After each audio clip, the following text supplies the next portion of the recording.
What's going on, all of the Marble heads out there and in the Marbles Nation? I am Matt Beamer alongside Preston Lude and special guest here in the Marbles, our 60th episode.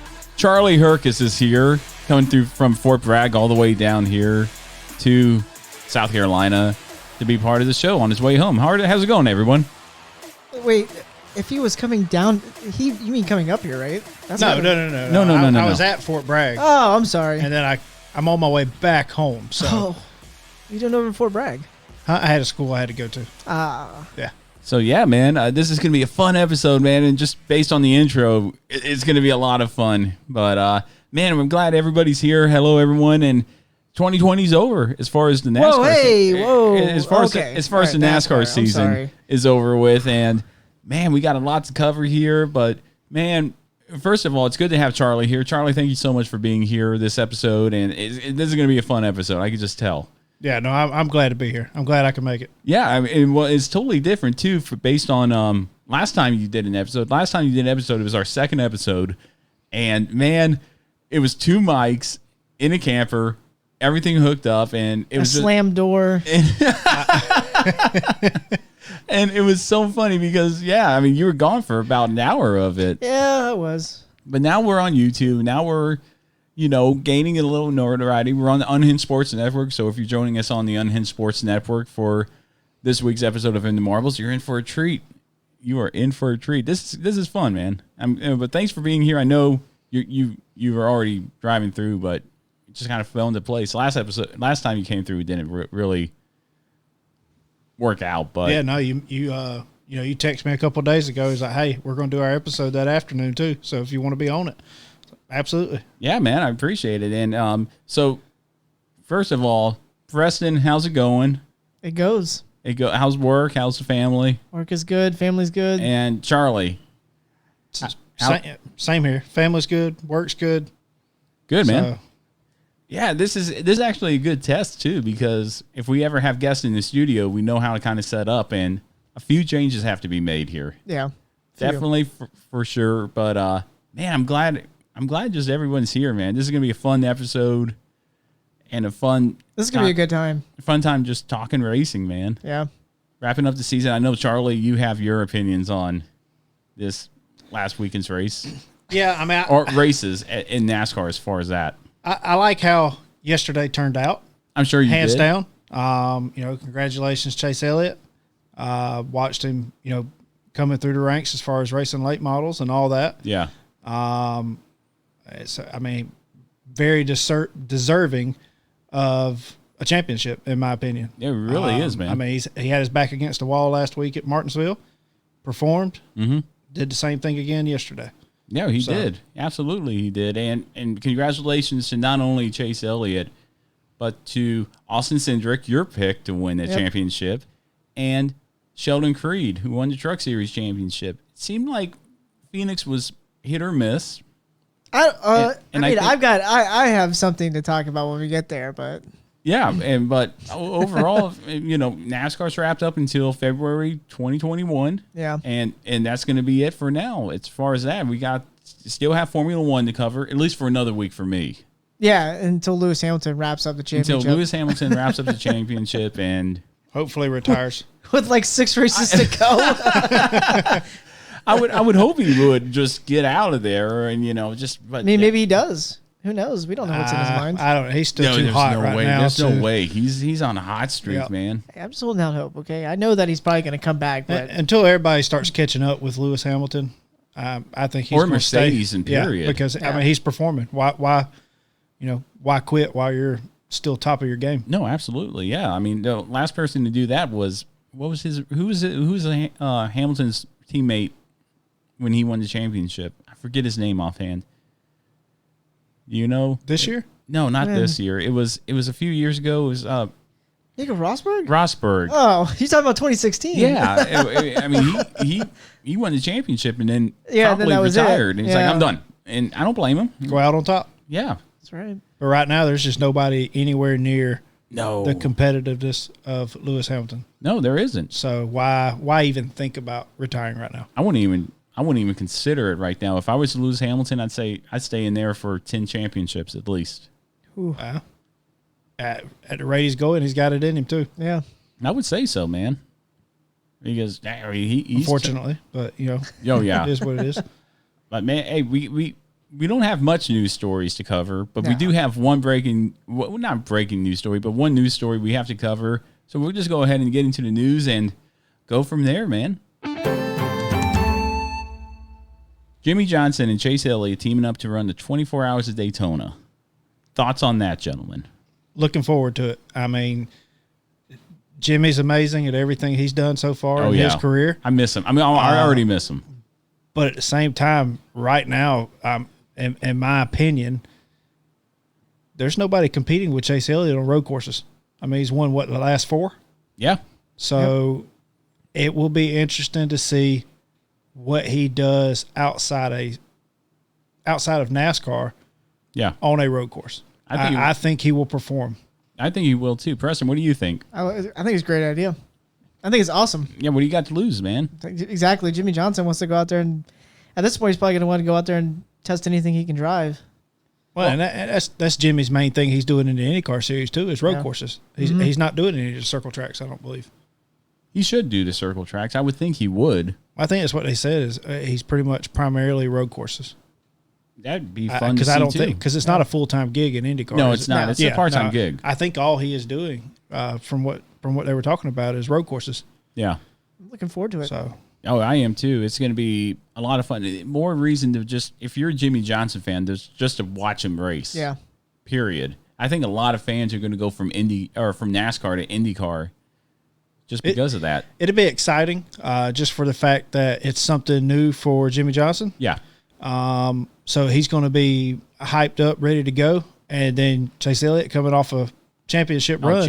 I mean, he's still going to be living off of that. So I think he'll be ready to go as well. Yeah, and with Chase Elliott's win or championship, let's just say that, locking up the championship this weekend at Phoenix, him and Bill Elliott are one of 3 father-son duos to win the championship. Yep. Preston, pop quiz. Who's the other 2? I don't know. Give me one. I don't know. Give me one. I don't know. I even watched father-son the duo. broadcast. It's so easy. It's so easy, man. Come on, you know this.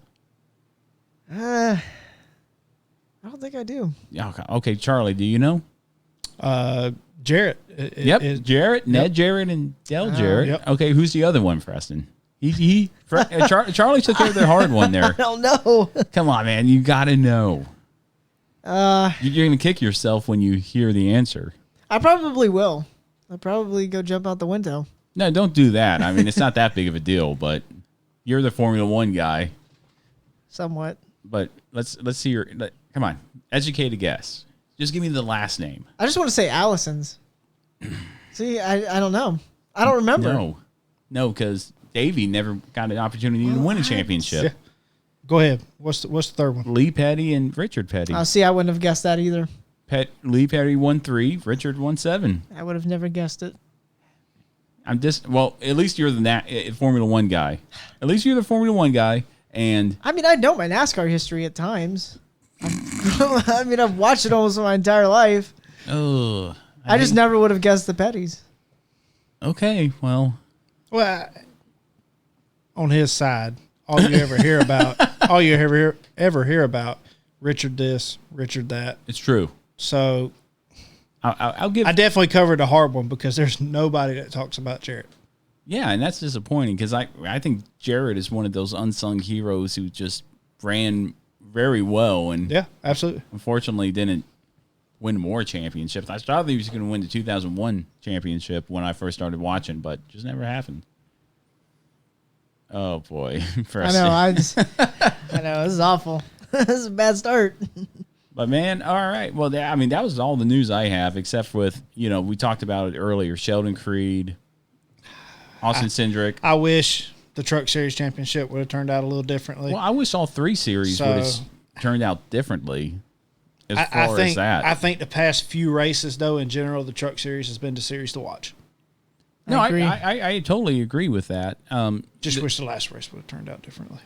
Well, I don't think Phoenix is the best place necessarily to run a final race championship. I think they should switch it up every year. I absolutely agree there. No, every year. I think they should too. Draw a track out of the hat. Hey, this is your championship year, or this is your championship race at the end of the year, with an exception of maybe a few places. Like you can't run the championship race at the same place that you run the All-Star race previously in the year. Okay. So there's a few things there. I mean, Daytona is not the place to do it. No, I think Daytona would be perfect to run a last race championship. The only reason why it's good enough for the first race in the Super Bowl. Why not the last race? Well, because you got that one for opening day for the most part in NASCAR. True. But then you already have, was it Coke Zero? The fall or the summer and fall race? The summer race. That's a pretty big race. Or now it's the cutoff race. Yeah, and see, if you're going to have it as a cutoff race, then let it be the cutoff race. What about not a championship What race about as well. Talladega? A little differently. There's not a special event for Talladega every year for the most part. It's just Talladega, which is special enough in itself. No, it's true. Would definitely make it interesting to see one of those Talladega, whether it be the spring or the fall race, most likely the fall race. But to see that at the end of the year would be something. Okay, if I'm going to throw it out to both of you. If you had to pick a track other than, let's say, even Phoenix and Homestead, what track would you guys want at your final event for the championship? I'm going to start off with Preston here. Darlington. Oh, that's a good one, man. It is a good one, but it brings me back to my thing too, though. You already have, a big event at that track with it being Throwback Weekend. The Southern 500 yes. in itself. Okay. So, honestly, after last weekend, I like Martinsville. Ooh. Martinsville's a good one. So, a lot of hard racing last weekend, but.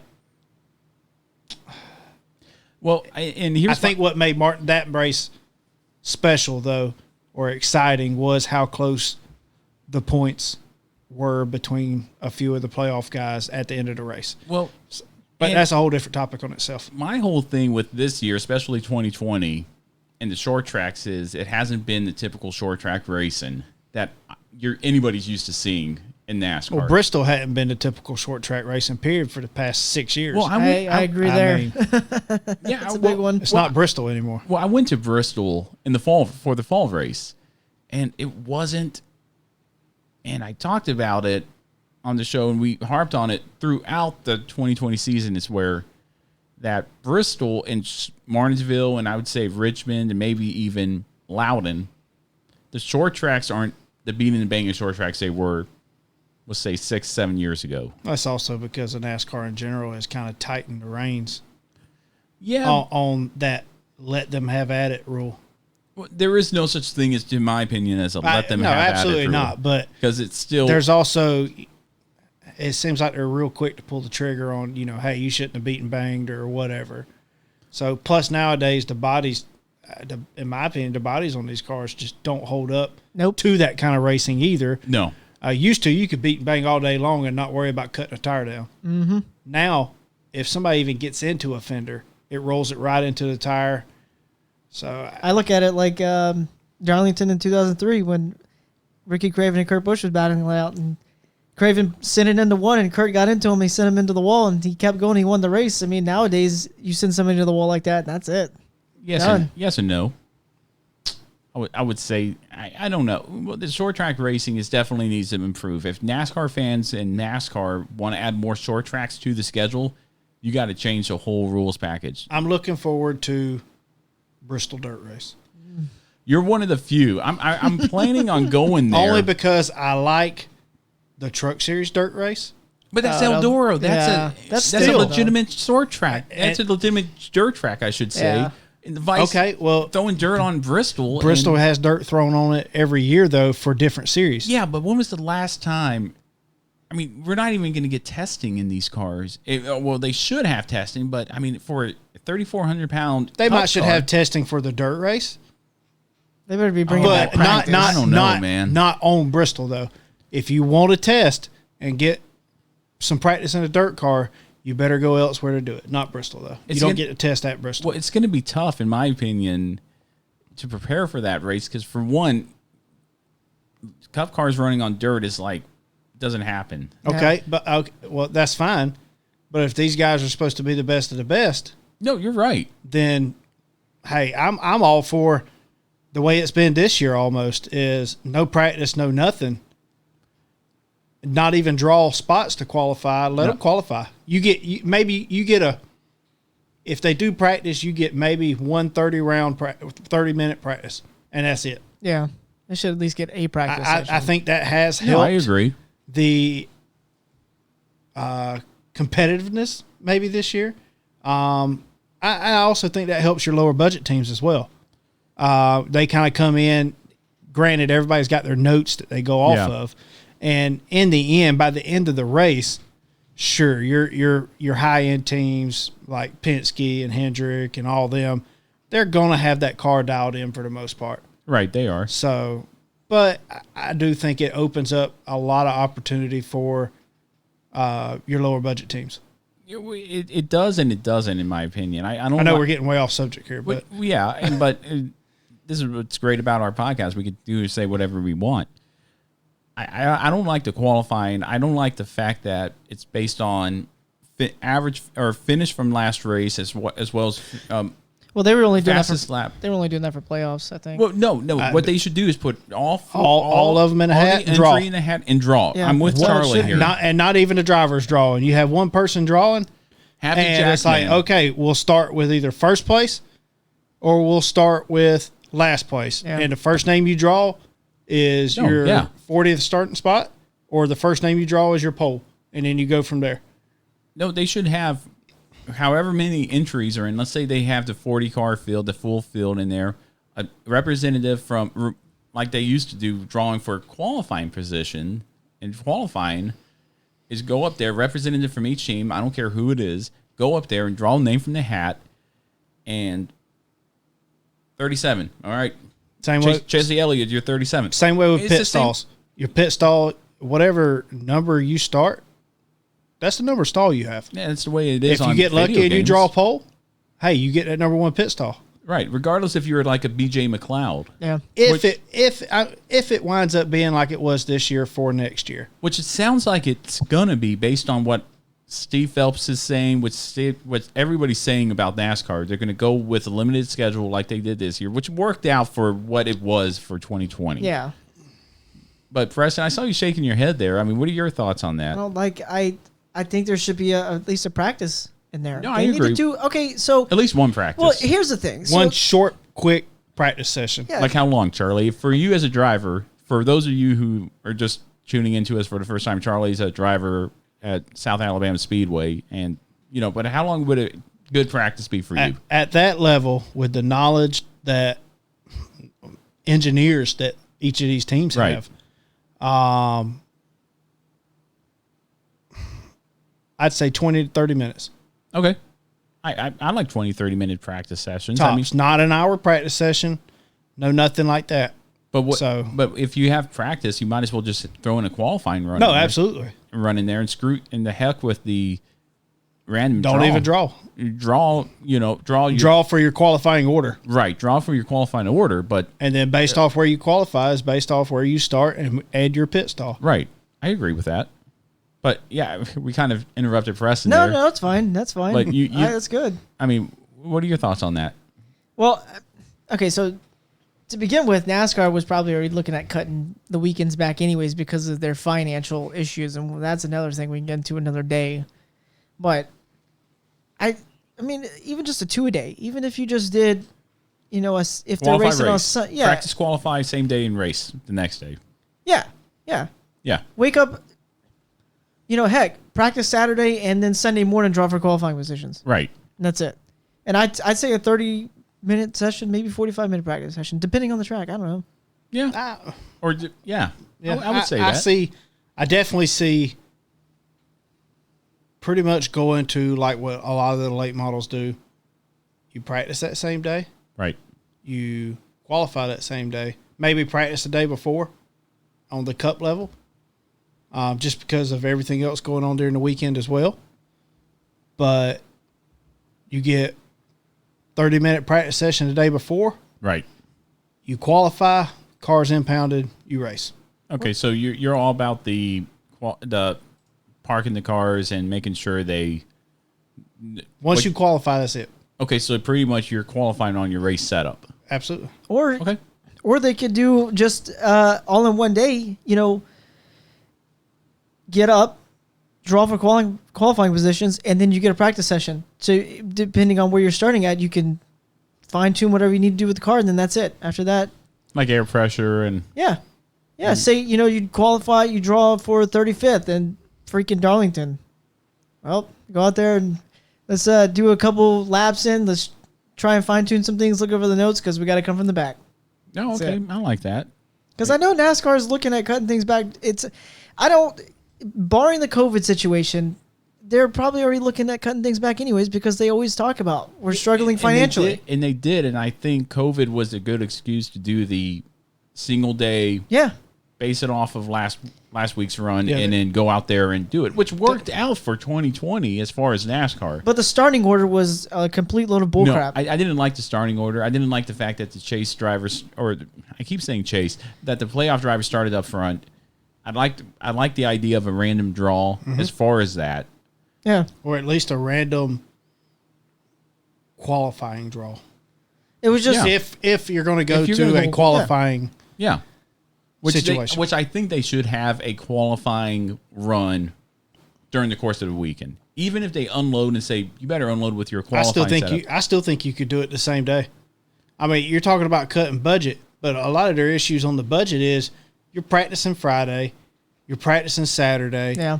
I mean, come on. Like I said, these guys are like high-paid engineers for the most part. Or a lot of them have engineering degrees. Chase's crew chief went to an aeronautical or whatever. Yeah.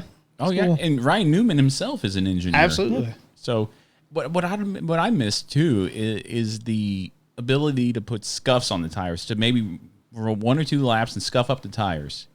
And that changes everything. And you should, and Charlie would probably answer this better.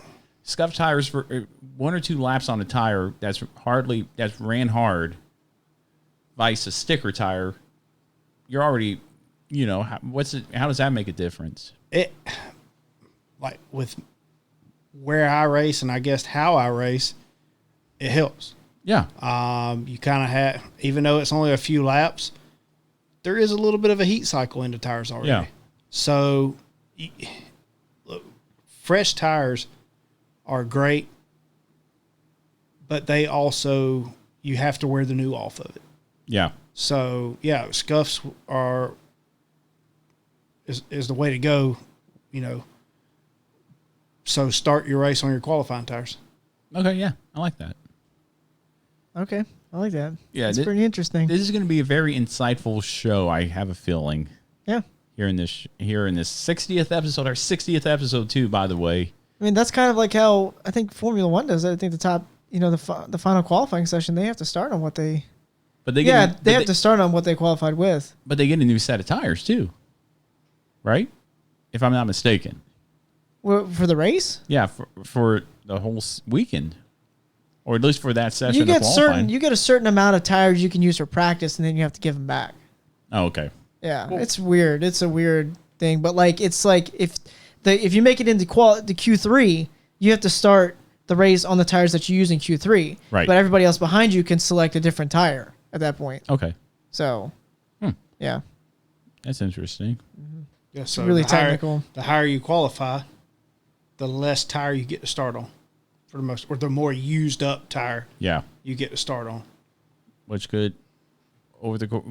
means, do you want a good qualifying position, or do you want a good long run tire for the start of the race? F1, I think it's all about qualifying position. Once you're out front, you're out front. Exactly. But we've seen that too in this year in NASCAR, mainly short tracks and maybe cookie cutter tracks, 1.5-mile tracks. Where let's just pull out Kansas. Joey Logano was up there racing and Harvick couldn't catch him. Harvick could catch him, but he couldn't pass him. If pays to be up front in that high downforce, low horsepower package. Well, I mean, look at the Truck Series Phoenix race.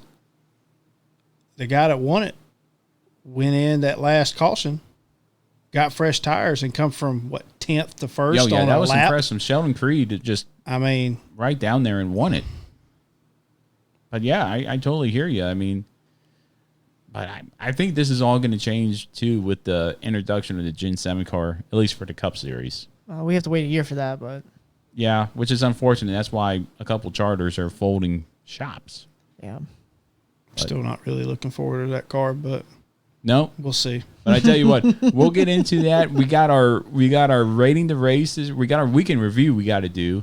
So we're gonna go ahead and do that after our ad reads and if you're on the Unhinged Sports Network, promo or two from them, and we'll get back to our weekend review after that.